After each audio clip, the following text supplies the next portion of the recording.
And I'm very proud to introduce Wally Grotz. He's our first speaker in this format, and I know he's got some wonderful things to tell us. Well, thank you, and I sure appreciate you people turning out. My story has been around for a few years. After I got discharged and came home, very few people asked me, and I operate under a policy of, if you don't ask, I don't tell. Because I don't know if people are interested or not. So I went many years with not telling my story. Well, then Dr. Sweet came to town. Our superintendent of schools, a veteran himself, and he started putting on the November 11th Veterans Day programs, and it's been a very big success. I know when I gave my presentation there, it kind of hit me kind of in the heart when I got a standing ovation from everybody, all the students. Now, I have to tell you about one of the first talks that I gave. My grandson came to me in the 2nd grade at Chaska, and he says, "Grandpa, would you come to my class and tell us about your war experience?" Yeah, he says, "But 2nd graders? I don't know." So I get there, you know, and I just got started, and I couldn't believe those little eyeballs were right on me, you know, and such attention. I thought, gee, wouldn't it be fun to be a teacher, to have students that had that kind of attention? So anyway, we got into the thing, and I held up a book, and I held up this picture of a B-24 bomber that I was on. And I put the book back down again. And a little while later, a little girl raised her hand. She says, "Mister, can we look at that book?" I said, "Sure." So about the third person, the little girl that looked at it, she raised her hand and she says, "Mister, why is that picture of that naked lady on that airplane?" I says, that's called nose art, is what it is. And we have the books. There's a man in St. Paul. His hobby is collecting pictures of nose art of airplanes. So then we got into the question and answer department. Now, this really struck me. One little boy raised his hand. He says, "Mister, did the Germans tattoo a number on you?" Now that one hit me, because the Germans tattooed a number on all the Jews. And in Chicago, at a convention, there was a dentist that was a Jew that survived, and he showed us his number on his arm. A 2nd grader, how he picked up on that, I don't know. Well, this is a picture of the bomber. I'll just tell you a little bit about it after we go. It is a heavy bomber at the time until the B-29 came up. It was bigger. But up until that, it was heavier than the B-17. It flew faster, flew higher.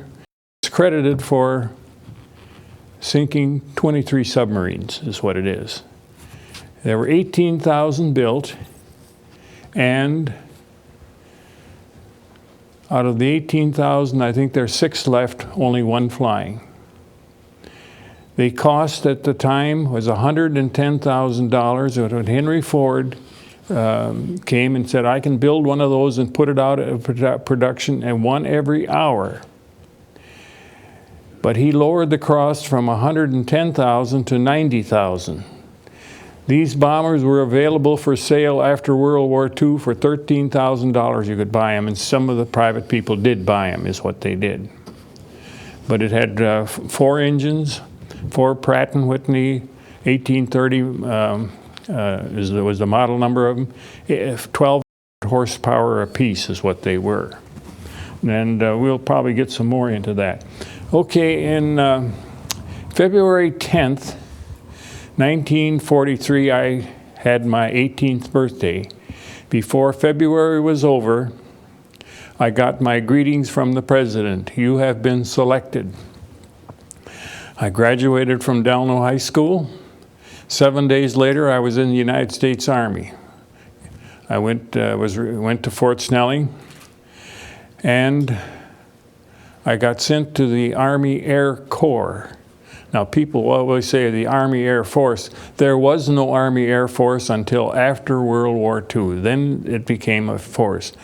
The forces that were sub in the chain, because they like the 8th Air Force, the 15th Air Force, and the different numbers. They were identifying the last of the groups of airplanes and the personnel. So I took my basic training in Amarillo, Texas, and then I went to Keesler Field at Biloxi, Mississippi, and I took 3 months of training, of mechanic training or engineering training. We went through that whole airplane piece by piece and learned all about it. You was able to know what cable did what and what tube carried what, and then I graduated from that, and then I went to gunnery school in Tyndall Field, Florida. After my gunnering training, I went to Springfield, Massachusetts, Westover Field, where a crew was formed, and we did our flight training. It's interesting flight training. I had 2 incidents. Once the time the main fuel tank burst a leak and started dripping through into the cabin. Another time we were flying at night, and the navigator called and he says, "I smell smoke." Well, that's bad. So I went down there. Now there was a Stewart Warner heater, if any of you people recall those. They burnt a fuel-air mixture from the manifold. Ford had put them in their cars for a while. A very good heater. They got real hot, and in no time at all that car was warm. Well, there was a flame arrestor to keep the fire from backing up, because this is a very flammable mixture when you mix the air and gasoline together. Apparently what happened is that the flame jumped through the flame arrestor and it melted the aluminum pipe, and it was coming out like a blowtorch and heading up for the instrument panel. So I went back up to the flight deck and told the pilot, I says, "Back off number 3 engine and vacuum." And I went back down there, and the fire went back into the pipe and gone. But when I got back and wrote the plane up, it was grounded from then on, is what it was. Well, after this training, then we shipped overseas. 7 crews of us went on the Mauritania. Now, the Mauritania was the 3rd largest luxury liner at the time. And when we got to New York, the Queen Mary, the Queen Elizabeth, and the Mauritania were all berthed there, is what they were. There was, I don't know how many thousand of infantry also went over, and we landed into Liverpool, England, and there we went to a camp, kind of a distribution camp called Blackbourne, near Liverpool. Then we were transferring to our base, and on the way, it was September 28th, 1944, our orders were changed. We went to a different base. We went to the 445th Bomb Group, and we ended up in the 703rd Squadron. Now, the 703rd Squadron, their first CEO was none other than Jimmy Stewart. But when I got there, Jimmy Stewart had moved up to the 2nd Division.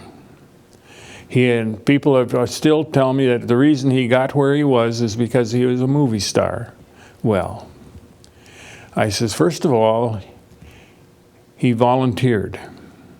Second, he already had a flying license. What would you do with them? Put them in the infantry? So they put him in the Air Force, and it was formed at Sioux Falls, South Dakota. Jimmy put in 16 missions. He led 4 to Berlin. Is what he did. And he would periodically come back and talk to the boys. Now, the reason we went to the 445th Bomb Group, because in September 27th, we sent out 37 bombers. The night before, Jimmy Stewart was talking to us. I wasn't there yet, but he talked to him and he says, I'm going to be in the control tower and count you guys as you come back. 37 bombers left, 3 came home. The 445th Bomb Group holds the world's record of losing the most bombers in one day. Some of them crash-landed in France, some of them crash-landed in Belgium. What the mission was to bomb the Volkswagen plant where they were making airplane engines. Even today, even after the war, the navigator leading the group to the target was 25 miles off course. So they got jumped by Focke-Wulf 190s and ME 109s. They claim we shot down 29 fighters. I don't know, but a lot of them landed, and one crew landed in a town near there. And the supervisor of a copper mine was there, and he also had charge of the whole town. He took the crew, gathered all the town people together, they lined them up and shot them. That's what they did. There's a memorial over at Kassel, Germany for this. And several years ago, my wife and I went to Dayton, Ohio to join it was one of the last meetings of the Kassel group, and 2 German fighter pilots were there, and I had my picture taken, one that survived that.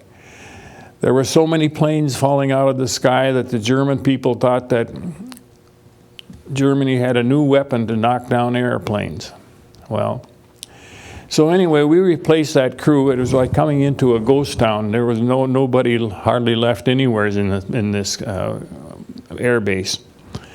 So we got all checked out on how to flying missions and stuff like this. And my first mission, I don't think I hurt anybody.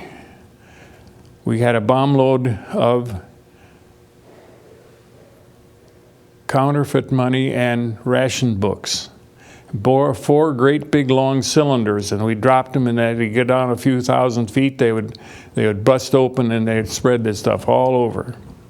It was trying to mess up their economy is what we were trying to do. The Germans did the same thing. When they were bombing England, they would drop counterfeit money. And it was so good, the only way they knew that it was counterfeit, they had 2 English notes that both had the same serial number.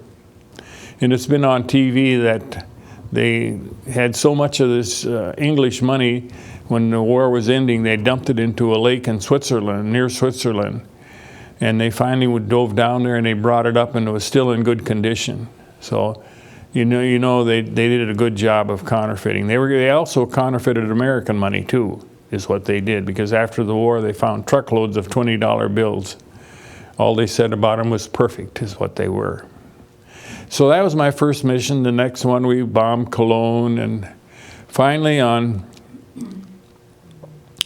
November 27th, we got a mission. The night before, there was a meeting, and of course of the enlisted men, I had the highest rank. Another thing against me, I was the youngest on the whole crew. I was a tech sergeant, which is patches over there, but it's 3 rockers with 2, or 3 chevrons with 2 rockers underneath, see? So my crew was, I would say, almost say it was a dysfunctional crew, because they said, Grotz, you got the rank, you do it. When it come to pre-flighting the airplane, and then the assistant engineer is supposed to help me, Grotz, you got the rank, you do it. So this meeting, I said, there's a meeting tonight. Grotz, you got the rank, you go. So I go. And they told us at this meeting, they're having a problem with parachutes. These parachutes are very delicate, and they're bumped or something. They pop open and they spill that silk all over the place. So they suggested that someone be on the crew to be appointed to take an extra parachute along, just in case. Okay, that's a good idea. Well, I right then and there said, if it's going to be the extra minute, it's got to be me, because they'll say, you got the rank, you do it. So anyway, we went to briefing.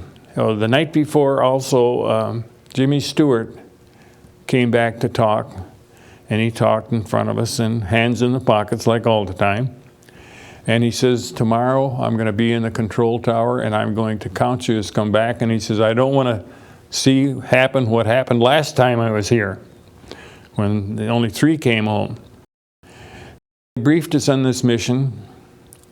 I didn't like it at all. I didn't like it at all, because of the fact that we're going to go over Holland. We're going to fool those dumb Germans, you know. I can tell you this much, it was not like Stalag 17, the movie, or Hogan's Heroes. It was not like that. They weren't dumb at all. Anyway, we're going to go to Brunswick and then do almost 180 degree turn, come back, and go to the target, which is an oil refinery at Moosburg, which is south of Hanover. Well, when we're doing that turn, guess what happened? That's when we got jumped. Everybody's busy turning their airplane. 36 Focke-Wulf 190s in a square group came and hit us. So I'm flying along, and I occasionally get sick. I got air sick in training down in Tyndall Field, Florida. I got so sick, I got the whole crew sick, just looking at me. In fact, the pilot even got sick. And you get on the ground, fine.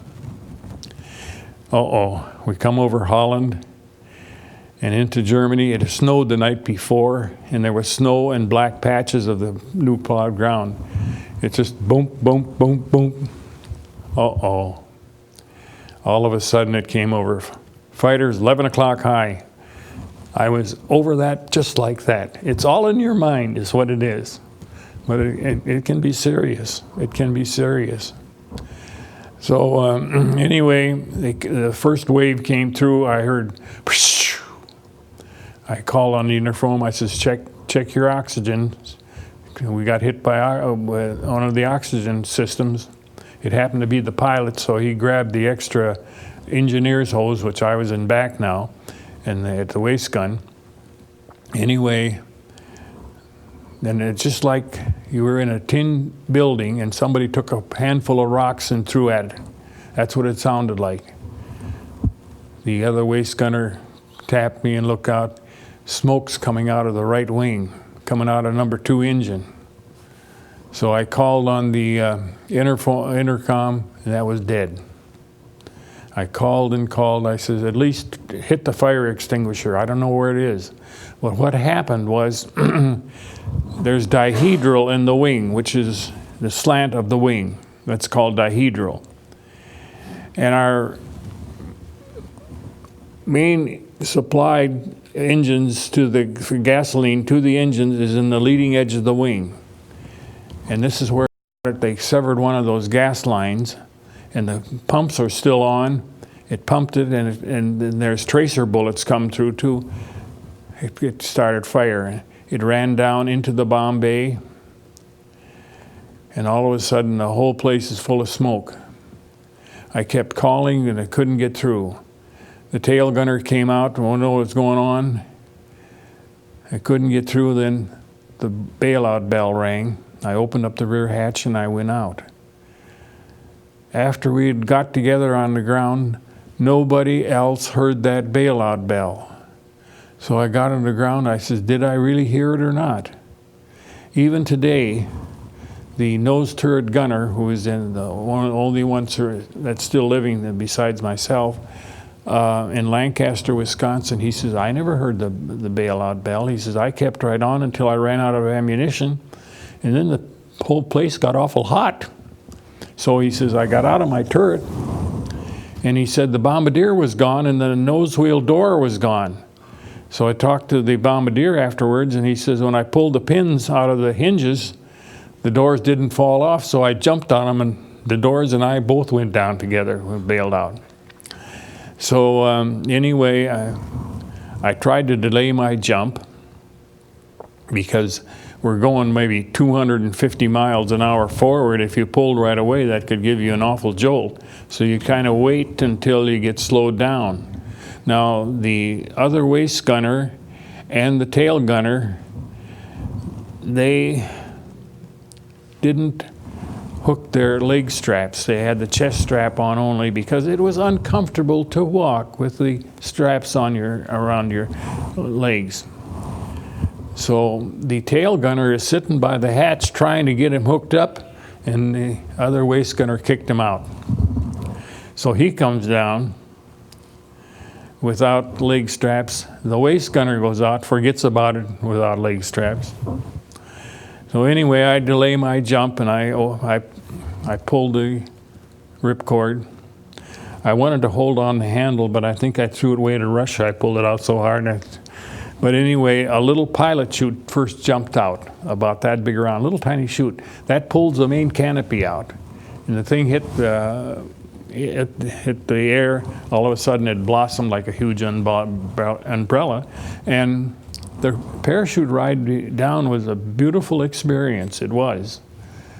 But on the way down, a Focke-Wulf 190 strafed me, but he didn't fire. We were told that they're firing, the guys on the parachute, they're firing at him. Another thing they did is they took their fighter and they would come down on your canopy and it would collapse it. The slipstream would collapse it and you'd fall a few hundred feet before it would blossom again. And they kept doing this, and they would drive you right down to the ground is what they would. And of course you hit the ground going any speed at all, you're at the end. So I bailed out at 12 o'clock noon. I had my wristwatch. And 12:30, I start getting close to the ground. So I said, I'm going to get ready for the ground now, and boom, it hit me. And I came down into a dead furrow. Now, everybody understand what a dead furrow is. When you plow ground, you always leave one row that's open that you can't, because when you plow, you close the other dead furrow.